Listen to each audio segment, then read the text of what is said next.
Hey guys, welcome back to the channel. So today I got a quick one. Now I'm going to start this video off by saying I normally do not plug tires. Usually I do an inside out patch, but in this scenario, I know people will use plugs, so I decided to make a video about it because I do have one here and the customer wants a plug, not a plug patch, so let's begin.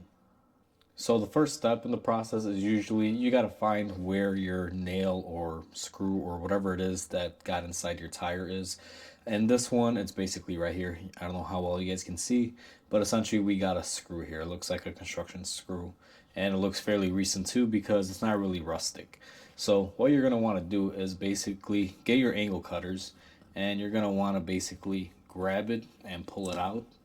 Now, depending on how long it is, it may fight you. Okay guys, so I'm back. I just let the tire basically de-aerate. It was making noise. I didn't want the video to pretty much just have a hissing noise the whole time. So we went ahead and we got our screw out. This looks like a general contractor screw. It's basically a Phillips drywall screw or wood screw.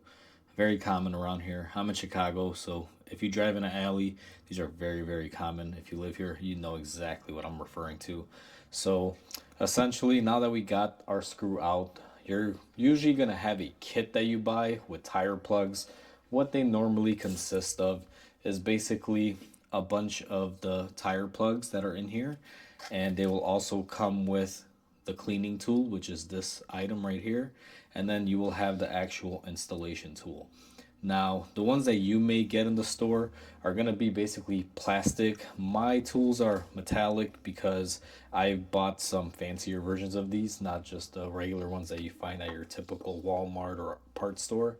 So what you're going to want to do essentially is you're going to want to take your cleaning tool and you're going to want to find a hole, and basically you're going to want to push this in there. And when you push it in there, what you're trying to do basically is turn it, and you're going to basically be cleaning out the wound, and what you're going to be doing is basically enlarging it at the same time. So basically you just want to do this and you want to be able to pull it in and out of the tire and basically widen that hole. So I'm going to go ahead and do that, and then I'll come back with you guys once I've done that.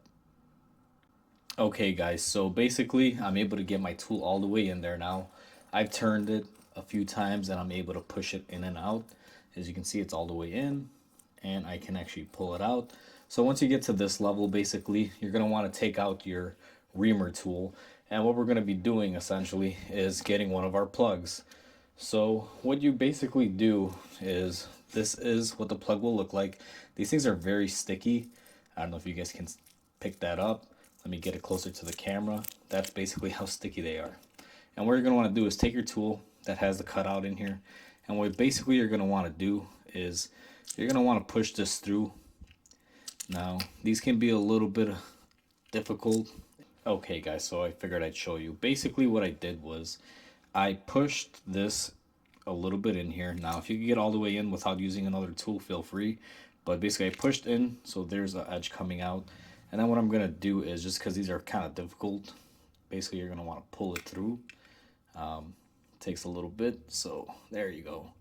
All right, once you pull it all the way through, essentially what you're going to want to do is line this up about halfway. So as you guys can see, I'm about halfway on there. And what we're going to be doing next is basically we're going to be inserting it into our wound here. So you just want to push it in like so.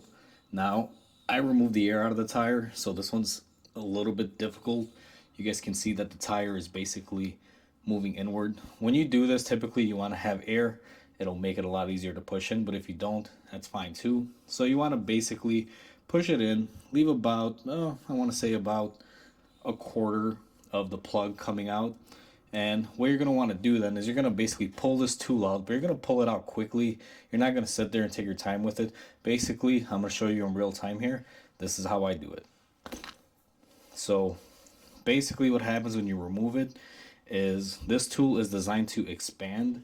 So when you push it through, if I take my knife here and open it up, you guys can see. If you were to pull slowly on that, you're going to pull the plug out. But by pulling it out of there quickly, this opens up and therefore it releases the plug in there.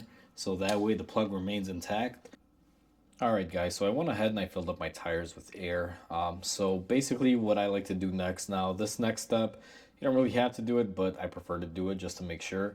You're going to take whatever liquid you use to test tires. Now, you can just use a little bit of dishwashing soap and a little bit of water diluted in a spray bottle, or just kind of throw it on there. I use the specialty stuff. This is made to find seals and leaks in tires really quick. So basically, we're going to spray it on there. And what you basically do is you want to wait and see if it bubbles up. Now, the stuff that I use, it would bubble up right away if you do have a leak in the tire.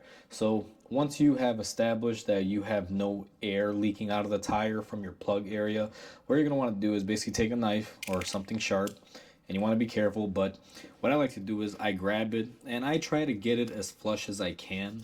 So you're basically going to want to cut it. And I mean, again, you can leave it a little longer if you want, but I don't recommend it. I try to get it flush, and once you get it flush, that's basically the end of the repair. You would just simply be able to drive on it. But like I said earlier, guys, this is not the recommended method of plugging a tire. Normally, this is only used in emergency situations, so you don't really want to leave this in there and drive around, let's say 5 or 6 years with that in your tire. Eventually, the right way to do it is to do a plug patch inside out. I do have a video on that I'll link here in the end of the video. So if you guys enjoy this content, please feel free to like and subscribe and share so that way my channel grows. And I'll catch you guys on the next one. You guys have a good one.